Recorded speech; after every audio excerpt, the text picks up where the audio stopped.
How to fix Minecraft launcher not opening.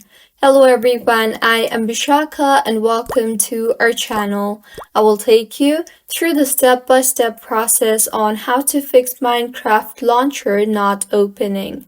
Now, let's get right into the tutorial.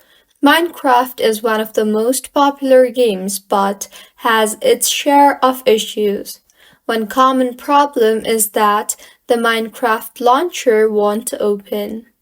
If your Minecraft launcher is not opening on Windows, then follow the steps below.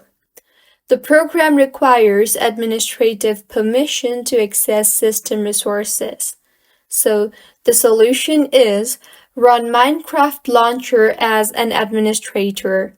Firstly, right-click on the Minecraft launcher shortcut and choose Properties.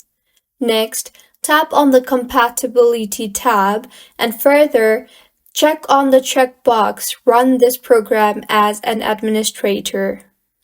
Next, click on the Apply button and then on the OK button to leave the Properties window, and finally, relaunch Minecraft launcher to see if it is working fine.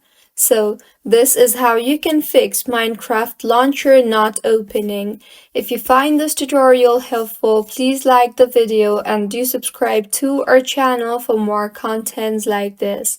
Thank you for staying with us until the end.